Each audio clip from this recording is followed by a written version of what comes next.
वर्णिवेशरमणीयदर्शनं मन्दहास रुचिराननाम्बुजं पूजितं सुरनरो तमेर्मुदा धर्मनन्दन महं विचिन्तये।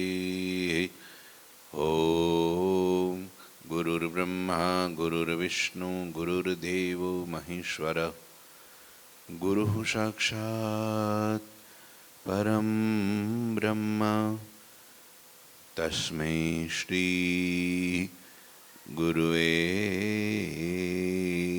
नमः। ओम अवतारिणे श्री स्वामिनारायणाय नमो नमः।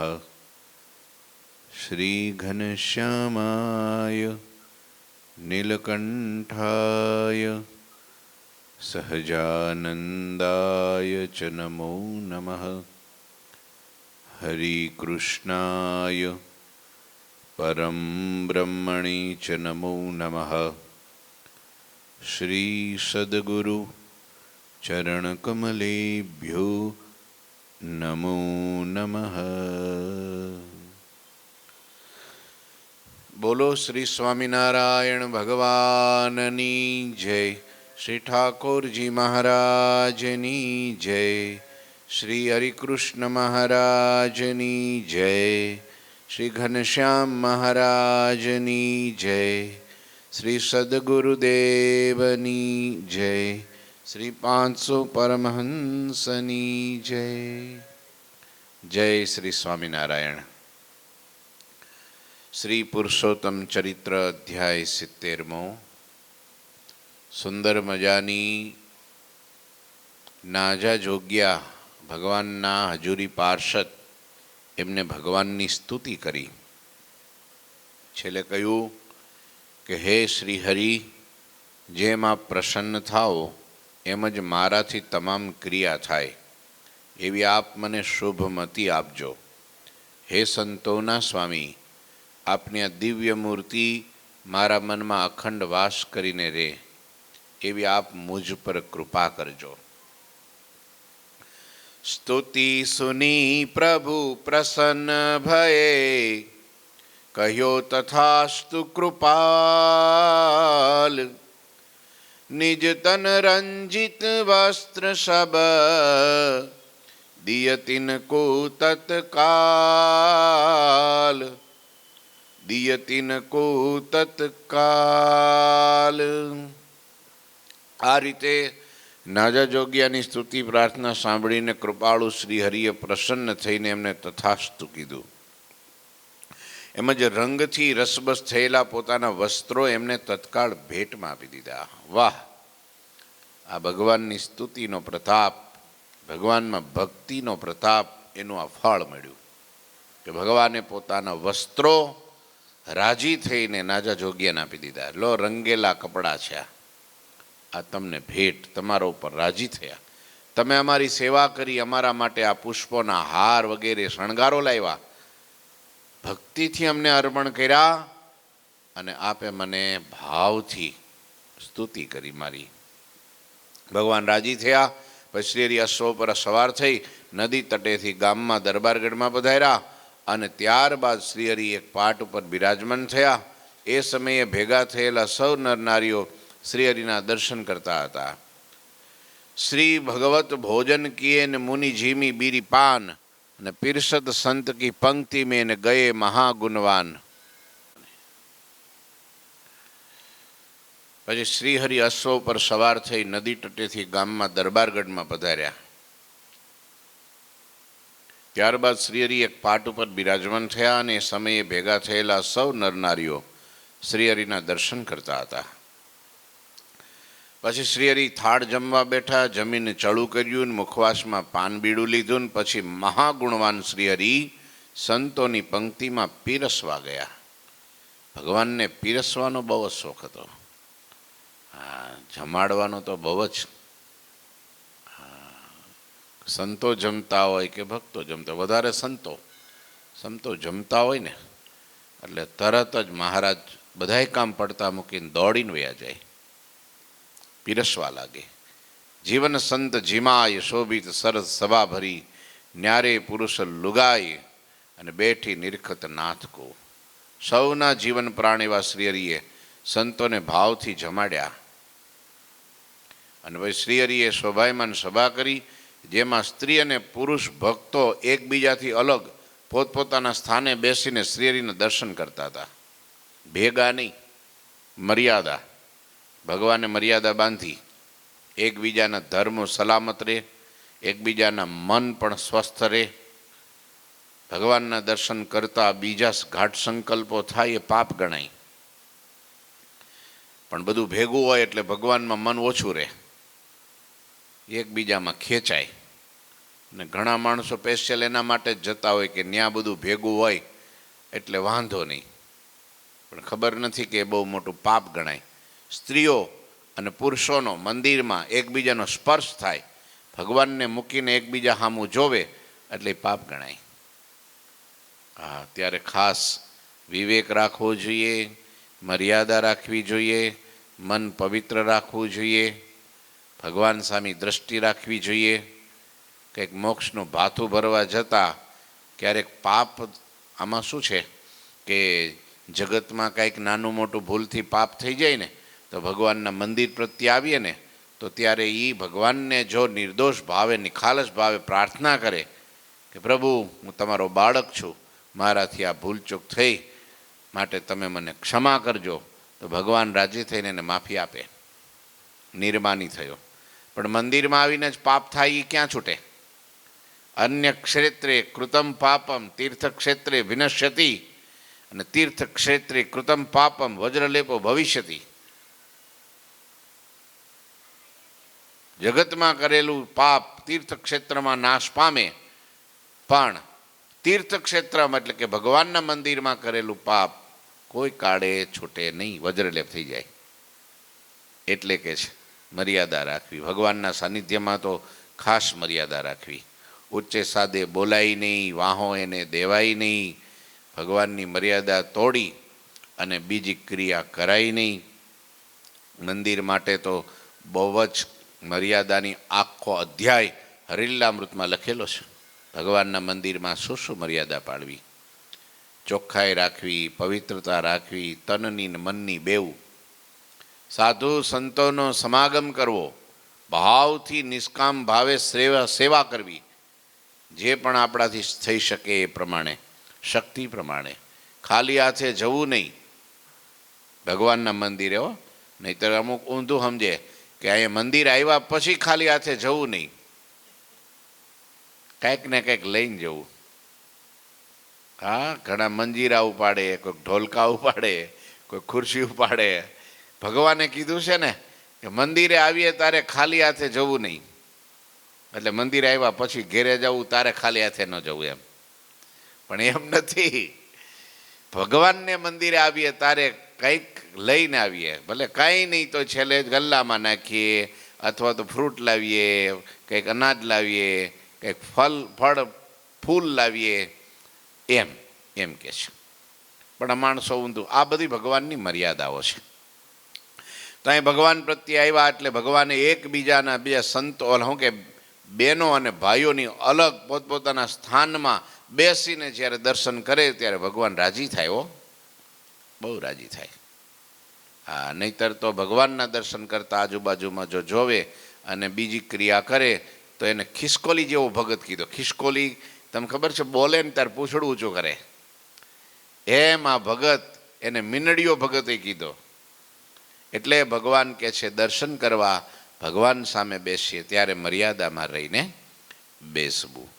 અહીંયા સુંદર મજાનું શીખવાડે, જ્ઞાન કથન કરુણાનિધિ કરહી, સબ જન સુની નિજ અંતર ધરહી, આયા બીજ મારગી વૈરાગી, બેઠા શ્રી પ્રભુ કે પદમાં હી લાગી, બેઠા શ્રી પ્રભુ કે પદ અતિ લાગી. પછી કરુણાનિધિ શ્રીહરિ સભામાં જ્ઞાન વાર્તા કરવા લાગ્યા. લ્યો, ભગવાન જ્યારે હરિભક્તો દર્શન કરી અને ભગવાનની સન્મુખ બેસે એટલે ભગવાન પછી મૌન એમને બેસી ન રહે, ઉપદેશ આપે, શીખવાડે, કે જ્ઞાન આપે. એટલે જ્ઞાનનો ઉપદેશ કરવા, જ્ઞાન વાર્તા કરવા લાગ્યા. સર્વે સંતો ભક્તો શ્રીહરિની એ વાતો સાંભળી પોતાના અંતરમાં ધારતા.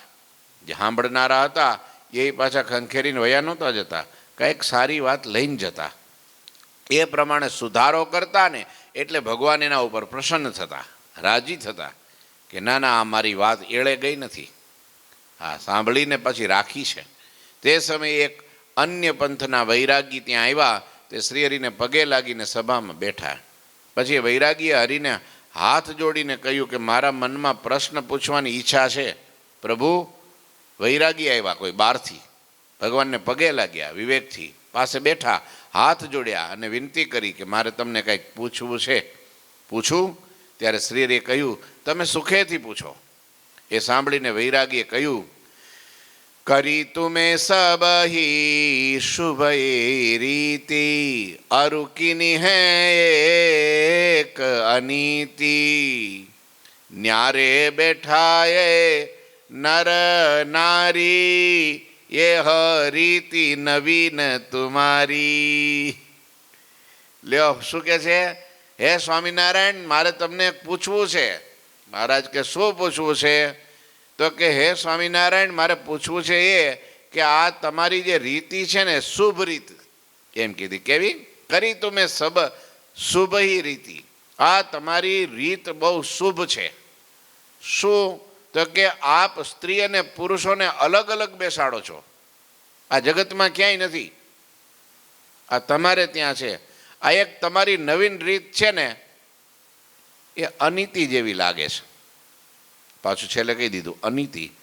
શુભ રીત કે છે, પાછા અનીતિ કે છે. બે મેળ ખાતું નથી. તમને હારી લાગતી છે પણ અમારા માટે હારી નથી. હા, તમે આ જગતમાંથી ઊંધું કર્યું છે. તમે દાળમાંથી ચોખા જુદા કર્યા, ખીચડીમાંથી દાળ ભાત કરી નાખ્યા. આ જગતમાં ક્યાંય નહોતું હો. પણ ખરેખર જ્યાં જ્યાં જઈને ભગવાન નહોતા રહેતા, ત્યાં સન્મુખ ત્યાં રોકાઈને નહોતા રહેતા. એનું કારણ શું? જ્યાં જાય ત્યાં સ્ત્રીઓ અને પુરુષોની ભેગી સભા, ભેગું ખાવાનું, ભેગું બધું રમવાનું, ભેગું બધું બેહવાનું. ધર્મ સ્થાનમાં પણ મર્યાદા ક્યાંય ભાળી નહીં, એટલે ભગવાન ક્યાંય રોકાયા નહીં. લોજની ધરતી ઉપર ભગવાન સ્વામિનારાયણે પગલાં મૂક્યા અને એ વખતે સ્ત્રીઓ અને પુરુષોની ન્યાય સભા ભેગી થઈ. રામાનંદ સ્વામી એ વખતે કંઈ એવી રીત નહોતી કાંઈ નહીં.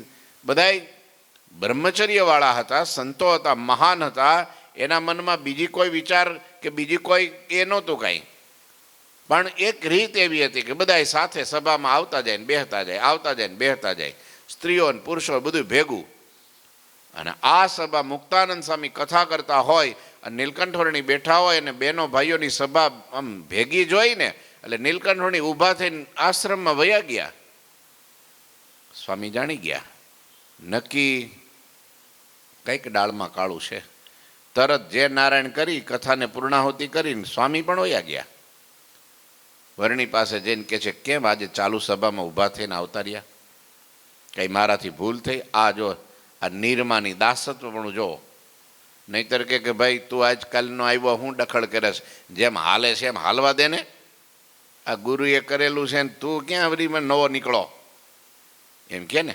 પણ મુક્તાનંદ સ્વામી એવું ન કીધું. આ જોગી કંઈક જુદા છે, આ યોગેશ્વર છે, આ સાક્ષાત પ્રભુ છે.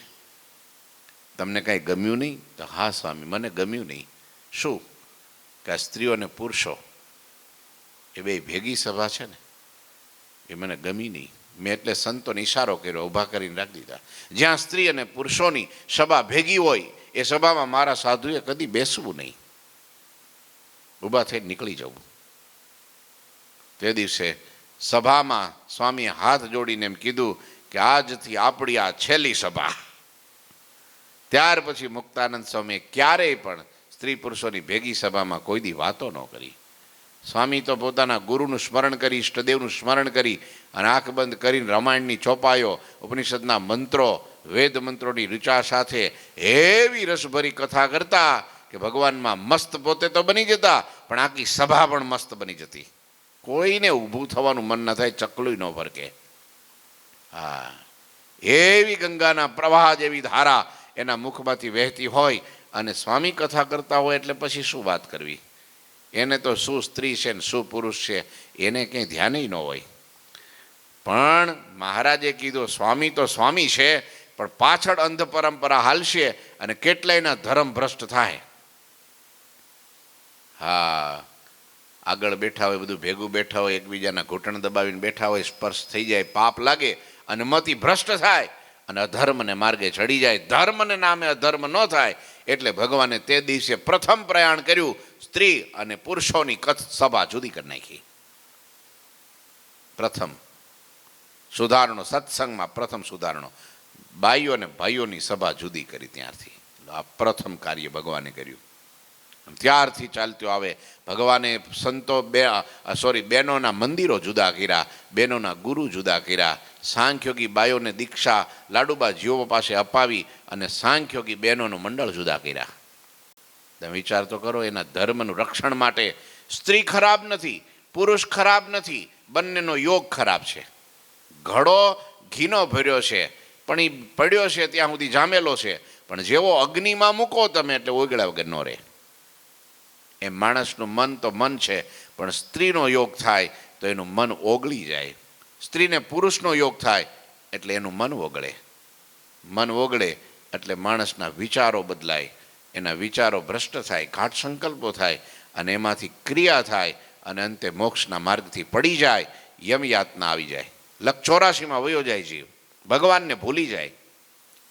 મોટા મોટાને આવું થયું છે, એના પ્રમાણો શાસ્ત્રમાં લખ્યા છે. નારદજી એક વિશ્વ સુંદરીનું ખાલી હાથ જોયો ને, રેખા જોઈને તો પરણવાનું મન થઈ ગયું. બોલો, બાળ બ્રહ્મચારી હતા, ભગવાન બ્રહ્માના પુત્ર હતા, તોય આવું થયું. બોલો, શિવજીએ ભગવાનની મોહિનીનું રૂપ જોયું, શિવજી પાગલ થઈ ગયા. લ્યો, ન્યા સુધી છે પ્રોબ્લેમ. તો આપણે કયા વાળીના મૂળા ભાઈ?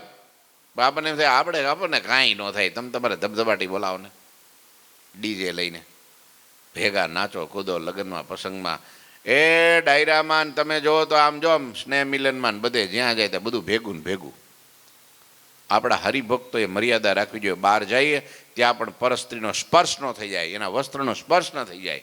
આપણા હરિભક્તો ધ્યાન રાખે. થઈ જાય તો ન્યાય ઉપવાસ કરી નાખે. બોલો, પ્રાયશ્ચિત કરી નાખે. સંતો પાસે કે આવી ભૂલ થઈ ગઈ છે તો સંતો એનાથી થાય એવું માળા દંડવટ કે જે કાંઈ નાનું મોટું પ્રાયશ્ચિત આપી દે. અને ત્યારે ભગવાન આપણા હૃદયમાં રોમ રોમમાં વસે અને આપણા અંદર આપણે મૂર્તિનું સુખ લઈ શકીએ. બાકી તો એ જ વિચારો. હા, એક પવિત્ર બ્રાહ્મણ, કર્મકાંડી બ્રાહ્મણ, વિદ્વાન, શાસ્ત્રોનો ભણેલો, બધાય નિયમ ધર્મ પાળનારો, પવિત્ર કુળમાં પવિત્ર મા બાપને ઘેરે જન્મેલો, સાક્ષાત સાત્વિક સ્વરૂપ એવો અજામિલ એક દિવસ રસ્તામાંથી નીકળો અને કોઈ કુટિલ સ્ત્રીના માથામાંથી પડી ગયેલું ફૂલ હાથમાં લઈને સૂંઘ્યું અને બુદ્ધિ ભ્રષ્ટ થઈ પોતાની પરણેલી સ્ત્રીનો ત્યાગ કર્યો અને બહારથી કુલટા સ્ત્રીઓને ઘરમાં લાવી અને અધર્મ માત્ર કરી નાખ્યું. એમને કાંઈ બાકી ન રાખ્યું. એની કથા ભાગવતમાં લખી છે. જોયું તમે? આટલામાં જો બુદ્ધિ ભ્રષ્ટ થતી હોય તો ભેગા દાંડીએ રમતા હોય એનું શું થાય? ભેળા ઉલાળા લેતા હોય એનું શું થાય? હા, તો કે ના અમારે તો એવું કાંઈ નહીં, અમારે તો એવું કાંઈ નહીં. પણ એ તો એ જાણે ને ઠાકોર જાણે, બીજા કોઈ ન જાણે. એટલે ભગવાને કીધું બંનેનો યોગ છે એ ખરાબ છે. સ્ત્રી ખરાબ નથી, પુરુષે ખરાબ નથી, બંનેનો સંયોગ છે એ ખરાબ છે. હા, એટલા માટે મર્યાદા બાંધી છે કે માણસ ક્યારેક, અને એમાંય તમને કહું, જગતમાં પાપ કરે ને તો એનું પ્રાયશ્ચિત થાય, પણ ધર્મના નામે અધર્મ કરે ને એનું પ્રાયશ્ચિત ન થાય. ધર્મનો ઓથ લઈને અધર્મ કરે ને, અધર્મ કરે તો એનું પ્રાયશ્ચિત ન થાય, એ વજ્રલેપ થાય. એટલે ભગવાને કીધું ભગવાન ભજવા આવ્યા છીએ, ભગવાનમાં જોડાવા આવ્યા છીએ, ભગવાનને મેળવવા આવ્યા છીએ, સારા સત્સંગના આધ્યાત્મિક ઉત્કર્ષ માટે આવ્યા છીએ. માટે મર્યાદા જરૂરી છે. માટે રીતિ પ્રમાણે રહો, નીતિ પ્રમાણે રહો, પ્રીતિથી રહો, પ્રેમથી રહો, પણ રીત પ્રમાણે રહો. એટલે પેલા વૈરાગી કીધું આ તમે અનીતિ કરી, કોઈ જગતમાં ક્યાંય પણ છૂટું નથી. અને અહીં તમે છૂટું કર્યું, બધું જુદું કર્યું. બ્રહ્મ બ્રહ્મ મેં ભેદ, આમ કીધું, હું કીધું ब्रह्म ब्रह्म में भेद कर दिया, स्त्री भी ब्रह्म पुरुष भी ब्रह्म, और ब्रह्म ब्रह्म में भेद क्यों कर दिया? वो सब ब्रह्म है. ल्यो, तुम भी ब्रह्म मैं भी ब्रह्म, ब्रह्म ब्रह्म का संग करे, इसमें क्या बुराई है? लो આવું કે. અને આજે જગતમાં એવું હાલે છે. ઘણા એવા અખાડાઓ, ઘણા એવા મોટા મોટા પંથો એવા ચાલે છે. લો એ લોકો માં દીકરી ને બેનમાં કઈ ફરક નથી સમજતા. બોલો, सब ब्रह्म, सो हम, वो हम है, ये देह नहीं है. तुम भी आत्मा मैं भी आत्मा, तुम भी ब्रह्म मैं भी ब्रह्म, ब्रह्म ब्रह्म में क्या बुराई है? ल्यो, हाँ, એક શિષ્ય હતો તે ગુરુએ એને શીખવાડ્યું કે બેટા આપણે બધા બ્રહ્મ છીએ. હું બ્રહ્મ છું, તું બ્રહ્મ છો, જગત પણ બ્રહ્મ છે, જે કાંઈ વસ્તુ પદાર્થ દેખાય બધું બ્રહ્મ છે.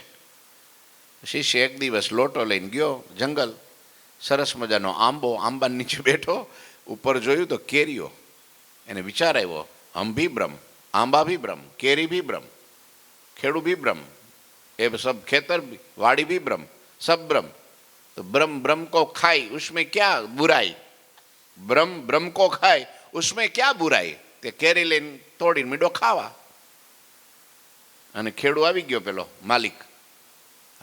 માલિક આવ્યો ને ધોકો મારીને બેડો ફાડી નાખ્યો. 2000 ધોકા માર્યા ને હોજાઈ દીધો. પેલો બરાડા મારતો મારતો ઘેરે પેલો ગુરુ પાસે આવ્યો. ગુરુ મહારાજ એ ક્યાં બાત છે? કે હું થયું? કે જો તો ખરા મારો વાહો તોડી નાખ્યો. કે કોને માર્યો? કે પેલા માલિકે માર્યો. કેમ માર ખાધો? તારે કે મેં તો તમે શીખવાડ્યું હતું એ પ્રમાણે કર્યું. हाँ, मैं भी ब्रह्म तुम भी ब्रह्म, वाड़ी भी ब्रह्म, आंबा भी ब्रह्म, उसमें आया फल भी ब्रह्म, तो ब्रह्म ब्रह्म को खाए, उसमें क्या बुराई? तो मैं तो खाधું ફળ અને માલિક આવ્યો અને મને આજો માર્યું. આ બ્રહ્મનું ફળ આવ્યું, આ ફળ થયું. લ્યો, અને ત્યારે ગુરુએ ફરી પાછું શીખવાડ્યું. સાંભળ, તું બ્રહ્મ, વાડી બ્રહ્મ, આંબો બ્રહ્મ, ફળ બ્રહ્મ, માલિકય બ્રહ્મ, અને માલિકનો ધોકોય બ્રહ્મ, તારો વાહોય બ્રહ્મ. પછી બ્રહ્મ બ્રહ્મના વાહામાં પડે એમાં શું બુરાઈ? ब्रह्म ब्रह्म को खाए उसमें बुराई नहीं है, तो ब्रह्म ब्रह्म को मारे उसमें क्या बुराई? અડધું જ્ઞાન, અડધો ભરેલો ઘડો છલકાય ને એમાં અડધો ભરેલો, અડધો જ્ઞાની હતો, પૂરો નહોતો. આવા અર્થ કરીને બ્રહ્મ બ્રહ્મને ભોગવે ને બ્રહ્મ બ્રહ્મમાં લીન, બ્રહ્મ એ ખોટી બ્રહ્મ, એ બ્રહ્મ કોદાળ કહેવાય. શું કહેવાય? બ્રહ્મ જ્ઞાની નો કહેવાય, બ્રહ્મ કોદાળ કહેવાય. બ્રહ્મનું છેદન. હવે બધા બ્રહ્મ થાય તો બ્રહ્મ એટલે ભગવાન માને, એમ છે. હા, એક વિવેકાનંદ સ્વામી કોલેજમાં ભણતા હતા, કોઈક બોર્ડ હતું, તેમાં બોર્ડની અંદર કોઈએ લખ્યું હતું સોહમ, એટલે સો એટલે એ પરમાત્મા, સહ એટલે તે બ્રહ્મા, આ ભગવાન, હમ અહમ એટલે હું છું, એ બ્રહ્મ એ હું છું, ભગવાન એ હું છું, સોહમ. વિવેકાનંદ સ્વામી થયું કે આ બરાબર નહીં, એને આગળ દા લગાડી દીધો, દાસોહમ. શું કીધું? હું ભગવાન નથી પણ ભગવાનનો દાસ છું. તો જેને લખનારો હતો એને જોયું કે આમાં ફેરફાર થઈ ગયો હતો, તેને આગળ સ લગાડી દીધો, એટલે સદાસોહમ. વિવેકાનંદ સ્વામી ત્રીજે દિવસે જોયું કે આ તો વરી પાછું ફેરફાર થઈ ગયો, તો એને દા આગળ લગાડી દીધો બીજો, એટલે દાસ દાસોહમ. તો પેલા એ સ લગાડ્યો, સદા સદા સોહમ, તો પેલા દાસ દાસ દાસોહમ. લ્યો, સ્વામી સેવકનો નાતો કદી તૂટતો નથી. સ્વામી તે સ્વામી જ છે ને સેવક તે સેવક છે. ગમે એટલી સાધના કરે કે ગમે એટલા જન્મ લે, ગમે એટલું કરે તોય પણ એ ભગવાન થઈ શકે નહીં. નહીં તો કેટલા ભગવાન થાય? એક કે મારે ઉનાળાનો શિયાળો કરવો છે, આ ગરમી થોડી પોહાય. તો શિયાળો કડકડતો ટાઈટ પડતી હોય, હિમ પડતો હોય કે મારે શિયાળાનો ઉનાળો કરવો, આ ટાઈટ થોડી પોહાય તો શું થાય? એક કે દિવસને રાત કરવી છે ને રાતને દિવસ કરવો છે, એક કે પશુના ધર્મ મનુષ્યમાં કરવા છે ને એક કે મનુષ્યના ધર્મ પશુમાં કરવા, શું થાય કયો તો મને? હાલે? હે, એક દી કે મારે 12 વાગે સૂરજ ઉગાડવો છે, પેલો કે ના ના મારે તો સાંજે જ ઉગાડવો છે. હાલે? એક જ ભગવાન છે. કેટલા છે? ભગવાન બે નથી, એક છે. સર્વમાં ભગવાન રહ્યા છે. ભગવાન એક જ છે, બે નથી. હા, બધાય ભગવાન છે એમય ન કહેવાય, નહીતર જાજા ભગવાન થાય તો પૃથ્વીનો સૃષ્ટિનો બ્રહ્માંડોનો વિનાશ થઈ જાય, કાંઈ રહે જ નહીં, ટકે જ નહીં. આ ઓટોમેટિક ચાલે, કાંઈ ચાલે નહીં. એક ભગવાન વતે ચાલે. લ્યો, એટલે કહેવાનો અર્થ છે આ મહાત્માએ આવીને જગતના બહારના હતા, પરોક્ષના હતા, એટલે એણે આવું કોઈ દી જોયેલું નહીં. એણે તો હું માઈ દે ભિક્ષા, એના હાથનું બનાવેલું ખાઈ લેતા હોય, એને પગે ધોવા દેતા હોય, એની સેવા સ્વીકારતા હોય, એટલે એને તો કાંઈ એને તો મજા આવતી હોય, દોડી દોડીને જતા હોય, વાર્તાલાપ થતો હોય. કોને ન ગમે ભાઈ? ઇન્દ્રિયોનો તો ઢાળો જ છે, મનનો તો ઢાળો જ છે. સેજે સેજે વિષય તરફ ખેંચાય એટલે ગમતું હોય, એમાં એ જુદું ભાળે એટલે શું થાય?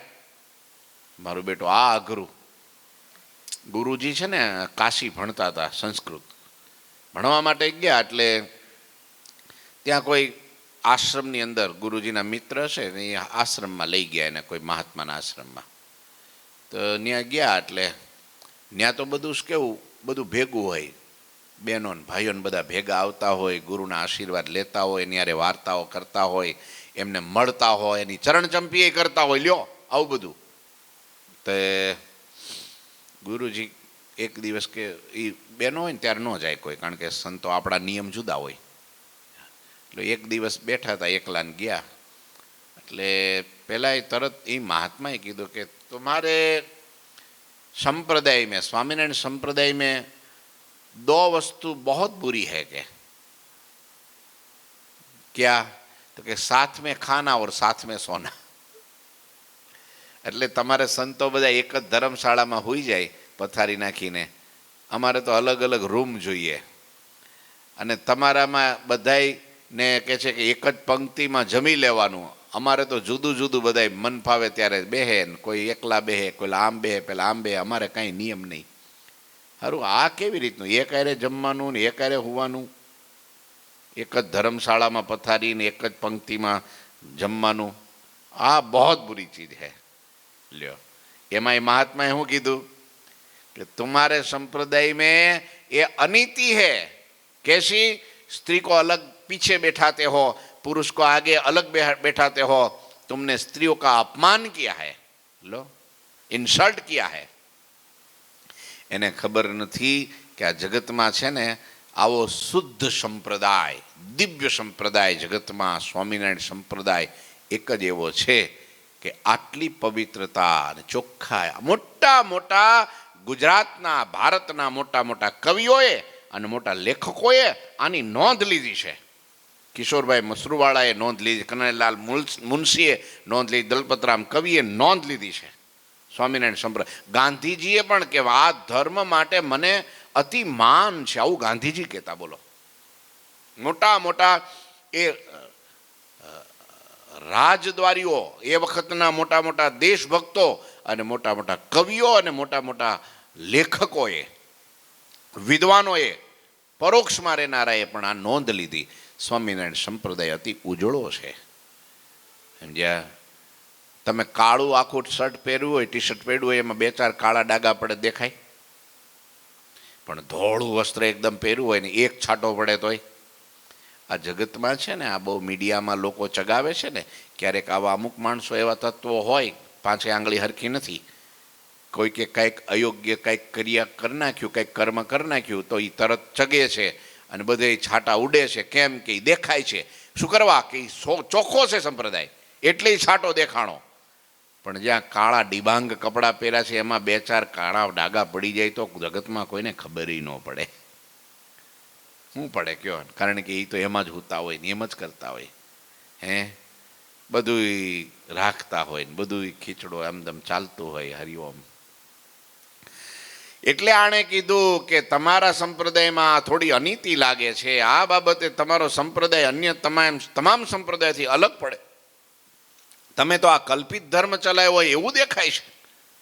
બ્રહ્મમાં ભેદ પાડ્યો, સ્ત્રીઓ પુરુષોને અલગ કર્યા માટે તમારો ધર્મ કલ્પિત છે. લ્યો, વૈરાગીની વાત સાંભળીને સમગ્ર જડ ચૈતન્યના સ્વામી અંતર્યામી એવા શ્રીહરિ મર્મ વચનો બોલ્યા. અતિ અરુચિ હમ ઉર રહે ગમત નતિ તન ગંધ સો અરુચિ ચઢી શિષ્ય કો રહી હમાર સંબંધ રહી હમાર સંબંધ. અમારા ઉરમાં એક બાબતે અતિ અરુચિ છે. શું? તો અમને સ્ત્રી શરીરની ગંધ પણ ગમતી નથી. અમારા સંબંધમાં રહેવાથી અમારા શિષ્યોને પણ અમારી જેમ આવી અરુચિ. અમારે છે ને એ રીતનો શું કહેવાય, એ પેલી હે ને હૂગ ચડી ગઈ છે. અમને નાનપણથી જ એવું છે. હા, આવું ગમતું જ નથી. ભગવાનને એવો ભેદ નથી, પણ ભગવાન ધર્મના હિમાયતી છે. વર્ણાશ્રમના ધર્મો અતિ પવિત્ર છે અને અતિ ભગવાને માન્ય કરેલા છે. એટલા માટે કે છે આ બધું જુદું છે ને એ સારું છે. અમને આ અમારા શિષ્યો છે ને એમણે પણ અમારે લીધે એને અરુચિ થઈ ગઈ છે. તેથી અમે આ સ્ત્રી પુરુષોની સભામાં અલગ અલગ બેસાડ્યા છે. એમાં તો એની ઇજ્જત છે, એમાં એની માન મર્યાદા છે, એમનું સન્માન છે. આ અલગ અલગ બેસાડ્યા છે. આ અમારી રીત સમગ્ર સંસારથી ન્યારી છે. હું અક્ષરધામમાંથી પુરુષોત્તમ ભગવાન સમગ્ર જગતનો ન્યારો તે પ્રગટ થયો છે, તેથી અમારો સંપ્રદાય પણ ન્યારો છે. આ સાંભળીને વૈરાગી ત્યાંથી ઉઠીને ચાલી નીકળ્યા. કેમ કે તેને શ્રીહરિની વાત ઠીક લાગી નહીં, ન ગમી, એટલે મૂકીને વયા ગયા. સમજ્યા? ગમ્યું નહીં એમને. આ વાત છે. લ્યો, અહીંયા કથાને વિરામ કરીએ. માઇક પણ એવું કહે છે. ઠાકોરજી મહારાજની જય. શ્રીપતિમ શ્રીધરમ સર્વદેવીશ્વરમ ભક્તિધર્માત્મજમ વાસુદેવમ હરે માધવમ કેશવમ કામદમ કારણમ સ્વામિનારાયણમ નીલકંઠમ ભજે. શ્રી ઠાકોરજી મહારાજની જય. જય શ્રી સ્વામિનારાયણ.